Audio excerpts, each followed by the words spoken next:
เมื่อสูงอ๋อเพจได้เลี้ยงเสือกวนคือได้ก็ไล่ปืดตรงหนึ่งมาก็เข้าดัง4เรือนปลาย5เรือนคันเนาะตังโมดก็ซ้ำมาเป็นตีอันตุ่มตอบกันหันพ่อนลีคือว่าตุ่มย้อนแล้วก็มีโกนสนเจอคำนำได้ก็ยอดด้วยยอดวิวคืนมาตั้งเจิงเหล่ามวลตนเจอเจิงดังหุไปเมืองเจิงหักในคันเนาะตังโมดไหลต่างลงปันมาเย้า10เจิง10โหคันเนาะก็อันตันต้องไหลในการ10เจิงในได้ก็เดเป็นแขกหักแล้วก็เจ้าคิงหลงคันเนาะ2เจิงในได้เลยว่ายอดวิวปุ่งสูงไว้ปุ่งสูงเฮียงนาคันเนาะจมขอบใจนำค่ะแล้วก็ต้องเลยว่าเจิงสาวก่อสร้างคันเนาะเพราะนั้นเจิงโหที่โคกใครหาที่ได้ต่างลงปันก็เป็นตีหมายต้องคือว่าฮับตอนยอดด้วยเต็ม1ล้านวิวคันเนาะ1ล้านยอดด้วยหมู่พ้องนั้นในก็เมื่อเราได้ยอดด้วยตั้งหมดก็2 ล้าน 2 แสนยอดหนังเก่าคันเนาะจำ22แสนว่าเดี๋ยวคือเดี๋ยวขึ้นเอาเจิงจากหาไรคงเริงไรหู้ไรยินไรหันมาตัวทบของก็เซหลายๆก็แล้วก็ตัวทบตัวกับพ้องให้ก็เอามาคอดพอดเป็นเจิงแล้วมันตนเจอรีดูดีอ่านแล้วก็ตักหูตักหันอีดอดก็ไรจิ้มจอมกว่าปั้นจังนั้นคันเนาะแต่ตรงนั้นอยู่เศร้าเนอะเพราะว่าโกนตาหูหลายรองหลายตาแล้วก็ปอหลายหูหลายหันหลายยินก็อาจจะเป็นพ่อนี้ตัวเก่าก็เตจามีในคันเนาะก็เอามาจิ้มจอมจิ้มรอกว่าในเจิงไหนก็ว่า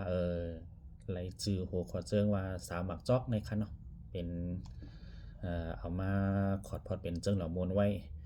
ในก็ลองตั้งได้ก็เกิดขึ้นมาก็หึงเย้าหนังเก่าคันเนาะเจิงดังน้ำได้ก็มันก็เป็นเงาไล่เปิดเมนของโกนเฮาตีเลยตีกองเลยกองคันเนาะ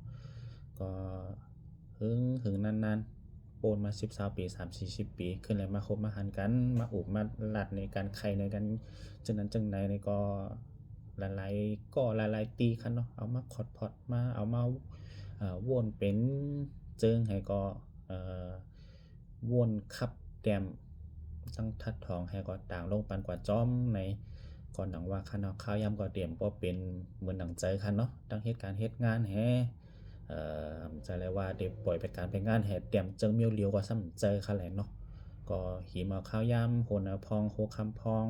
พองวันไหลลือในแกเหตุการณ์พองให้ก็คัดใจเตรียมแล้วก็ทัดทองต่างลงปันกว่าจอมวันละตอน1 ตอนนั้นคันเนาะจูใจได้ก็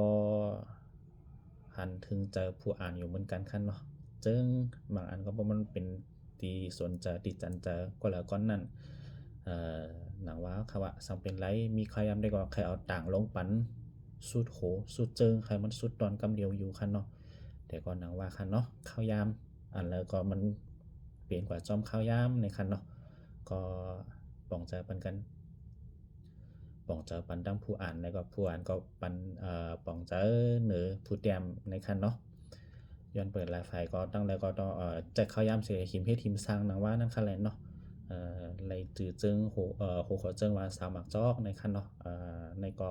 แต่ตั้มไปกามแฮเอาเขาเครื่องอย่างหนังกับคันเนาะก็แลบเตมอกมือพุกคันเนาะคนนะมือพุกไปต่างแต่ต่างลงปันดูอ่านตอนหนึ่งในคันเนาะก็ตั้งคัดใจสืบเตรียมปันให้ก็ตั้งสืบหาคงเลิงบางเจอก็เย็นหลีโตแต่ใครในกันมาบางเจอก็เป็นอันขอดวนเอาในตัวทบตัวเก่าบางเจอก็จะเป็นข่าวเป็นเงากับพองให้ก็เอามารอมาขอดพอดให้มันจังจันเจอให้ก็รีดูรีอ่านกว่าในคันเนาะ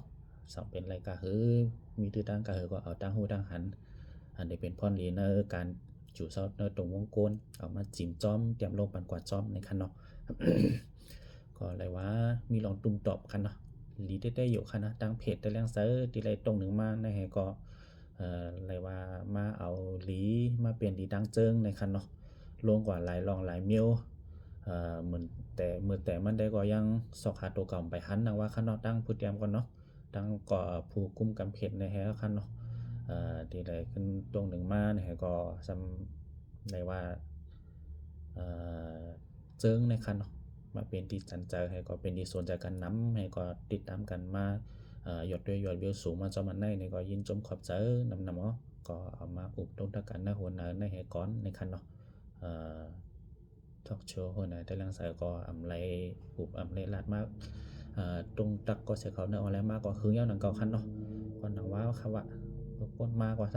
ำเจ็บคอเสียงแหบพองแฮข้าวยำบ่เป็นหนังเจอพองแฮคันเนาะเจิงตั้งเสียงแดงหมู่พองนั้นได้ก็อันเป็นเจิงคักอ่อนตีนร้อยแล้วก็ยิงนกหางหลีนั่นได้ตั้งแต่อัดเป็นคลิปเสียงให้ต่างลงไว้ปันจอมอยู่คันเนาะต่างไว้ตั้ง TikTok จอมตั้ง YouTube จอมตั้งเฟซก็ต่างไว้ปันจอมอยู่ค่ะก็เตรียมหาจอมจื้อหัวข้อเจิงให้เข้าถ่อมเข้าดูอ่านขึ้นได้หมดอยู่คันเนาะบางเจอเด็กก็บ่ที่อันเจอสนใจไฟรู้อ่านเอาได้บ่ได้กว่าคนขึ้นในตึกอะไรประมันได้ก็มันได้ตุ้ยเตรียมบ่ถึงเจออำเตื้อยินมันหลีในก็แชร์ออกกว่าให้ก่อนคันเนาะพอแชร์ออกกว่าหน้าโปรไฟล์ตัวเก่าย่อเนี่ยมันเด็ดด้วยเลยปกติคันเนาะเด็ดด้วยเลยเหมือนเฮาโพสต์ต่างลงมาเหมือนั่นค่ะแหละเนาะหมู่พ้องนั่นตั้ง YouTube ตั้ง TikTok ก็อ่างลงปันจ้อมอันเป็นตัวเลขจังไรรู้อันจ้อมแน่มันสำขาดขอบขนาดใน1 โพสต์นั้นมันปันโปนตัวเลข4เฮงโตนะคะเนาะเจิง1ตอนที่ขาดแต้มซ้ำมันได้มีอยู่7-8เฮงโตหนังว้าวเขาว่าปกัดตัดตอนเมียงตอนเลขเอบอดหนาอาในก็กวนรู้อ่านมันก็ซ้ำป่องเจอเอาคันเนาะมันถึงใจถึงยินมันในคากันเนาะมันอ่านยาวมันได้เป็นปิดเป็นปอดหนาอาในก็เอ่อ เลยไรลงเป็นตัวลีกทาง TikTok ทาง YouTube ค่ะเนาะมาลงปั่นทางเฟซเอาก็ทางเฟซได้ก็ไปคันที่คัดขอบนังเก่าคันเนาะก็คัดจะต่างลงปันกว่าวันตอนในคันเนาะก็เอาข้าวยามหิมข้าวยามเตรียมหิมข้าวยามทัดทองแฮเอาต่างลงปันคันเนาะยินจมขอบใจนำอ๋อที่ติดตามดูอ่านปันแห้งมาส่งเอา